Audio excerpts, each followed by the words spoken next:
नाज़रीन, मुल्क में एक दफ़ा फिर गंदम के बहरान ने सर उठाना शुरू कर दिया है।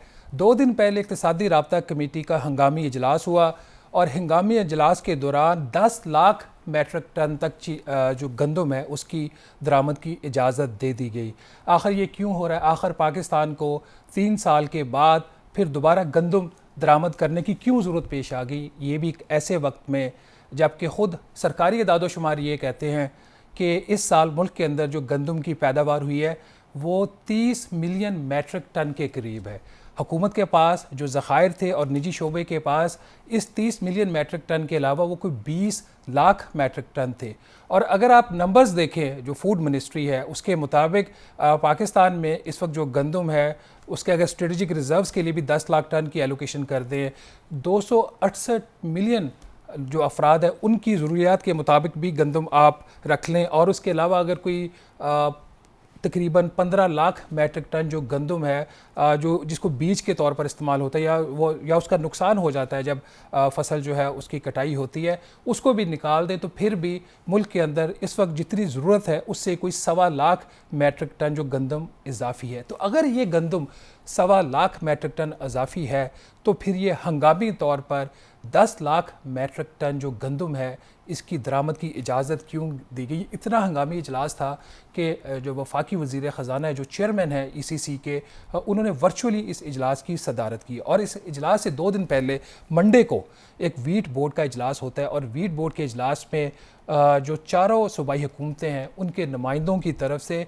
22 लाख मेट्रिक टन गंदम की जो है वो उन्होंने डिमांड की है वफाकी हुकूमत से। आखिर ऐसा क्या हुआ कि एक जो मुल्क है जो पिछले 2-3 साल में अपनी ज़रूरियात पूरी कर रहा था और सूरत हाल कुछ ऐसी बन गई थी कि जो किसान है उसको भी अपनी गंदम की कीमत सही नहीं मिल रही थी, क्योंकि कहा यह जा रहा था कि सप्लाई ठीक थी, बाकी मामला भी ठीक था। अगर सब ठीक था तो फिर अचानक से ये जो 22 लाख टन की जो डिमांड है ये कैसे आ गया? अगर डिमांड को भी हम देखें और ये नंबर्स नाज़रीन हम अपनी स्क्रीन के ऊपर भी देख सकते हैं, पंजाब जो मुल्क की गंदम का 3/4 पैदा करता है उसने वफाकी हुकूमत से मुतालबा किया कि उसको 10 लाख मेट्रिक टन जो है वो गंदम फराहम की जाए।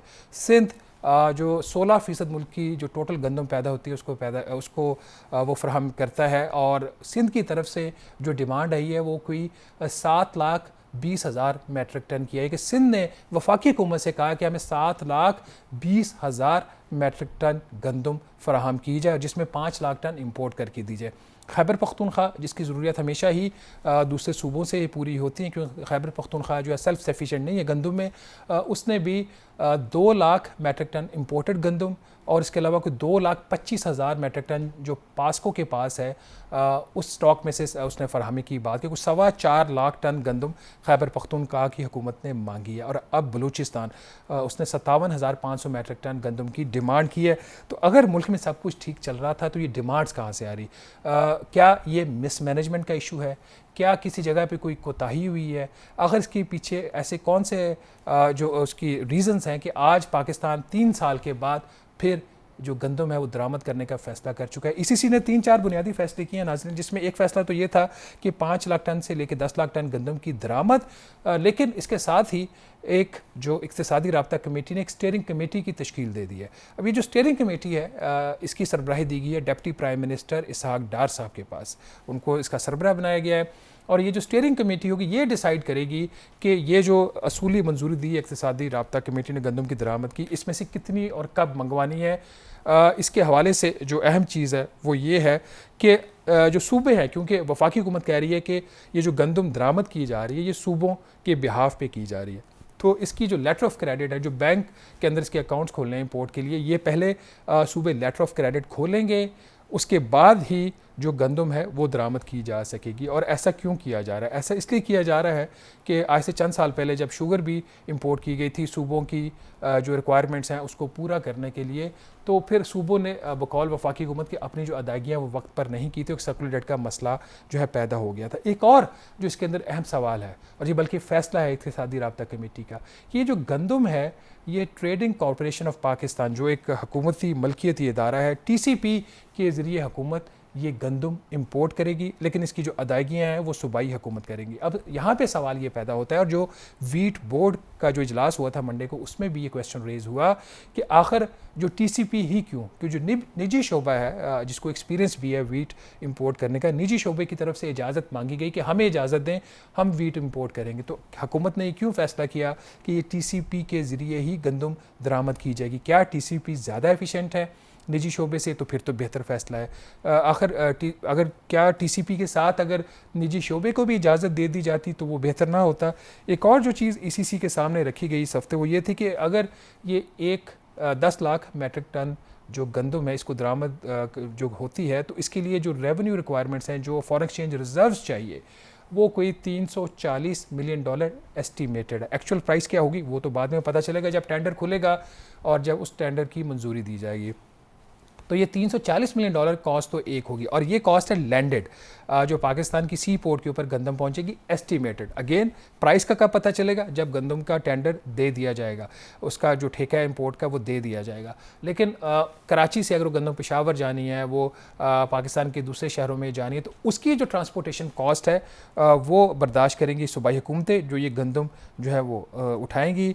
लेकिन जब ये गंदम ये सारी चीज़ें हो रही थी, और ये उस वक्त हो रहा है कि जब गंदम की जो कटाई हुई है, अभी हार्डली वो 4 माह हुए हैं, और ये फौरी तौर पर ये जो एक क्राइसिस है जो सामने आया, और जो पाकिस्तान ब्यूरो ऑफ स्टैट्स है उसके जो दादोशुमार हैं उसके मुताबिक जो आटा है इस सारे अरसे में, अगर आप देखें आटे की कीमत जो पिछला जुमा था उस तक, और अगर उसको कंपेयर किया जाए 1 साल पहले से, उसमें 74% आटे की कीमत में इजाफा। ये बेसिक स्टेपल फूड है, और इसकी ये हालत है कि आटे की कीमत में 1 साल के अरसा के दौरान सरकारी दादोशुमार के मुताबिक 74% इजाफा हुआ है। अगर आप मुख्तलिफ शहरों के रेट्स का अगर आप सिर्फ एक सरसरी सा उसका जायज़ा ले लें, इस्लामाबाद में एवरेज जो प्राइस है, ये मैक्सिमम एवरेज प्राइस है, मैक्सिमम प्राइस जो है वो 145 रुपये फ़ी किलो का आटा है। रावलपिंडी में 146 रुपये, रादर 144 रुपये फ़ी किलो। ये प्राइसेस चेंज होती रहती हैं। गुजरावाला में कम है प्राइस 132 रुपये, सियालकोट में 131 रुपये, लाहौर में 120 रुपये। इसी तरीके से जो मुल्क के दूसरे शहर हैं वो प्राइसेस आ रही हैं। कराची के अंदर कोई 145 रुपये फ़ी किलो आटा जो है मिल रहा है। सबसे ज़्यादा प्राइस 150 रुपये फ़ी किलो। फ़ैसला हुकूमत का है, मशरूत फ़ैसला है। मशरूत इसलिए है कि सूबे पैसे देंगे तो गंदम इंपोर्ट होगी। आज से हमने 3 साल पहले भी गंदम इंपोर्ट की जो सामने आया, और जो पाकिस्तान ब्यूरो ऑफ स्टैट्स है उसके जो दादोशुमार हैं उसके मुताबिक जो आटा है इस सारे अरसे में, अगर आप देखें आटे की कीमत जो पिछला जुमा था उस तक, और अगर उसको कंपेयर किया जाए 1 साल पहले से, उसमें 74% आटे की कीमत में इजाफा। ये बेसिक स्टेपल फूड है, और इसकी ये हालत है कि आटे की कीमत में 1 साल के अरसा के दौरान सरकारी दादोशुमार के मुताबिक 74% इजाफा हुआ है। अगर आप मुख्तलिफ शहरों के रेट्स का अगर आप सिर्फ एक सरसरी सा उसका जायज़ा ले लें, इस्लामाबाद में एवरेज जो प्राइस है, ये मैक्सिमम एवरेज प्राइस है, मैक्सिमम प्राइस जो है वो 145 रुपये फ़ी किलो का आटा है। रावलपिंडी में 146 रुपये, रादर 144 रुपये फ़ी किलो। ये प्राइसेस चेंज होती रहती हैं। गुजरावाला में कम है प्राइस 132 रुपये, सियालकोट में 131 रुपये, लाहौर में 120 रुपये।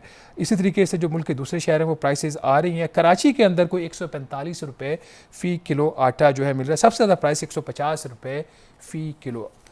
फ़ैसला हुकूमत का है, मशरूत फ़ैसला है। मशरूत इसलिए है कि सूबे पैसे देंगे तो गंदम इंपोर्ट होगी। आज से हमने 3 साल पहले भी गंदम इंपोर्ट की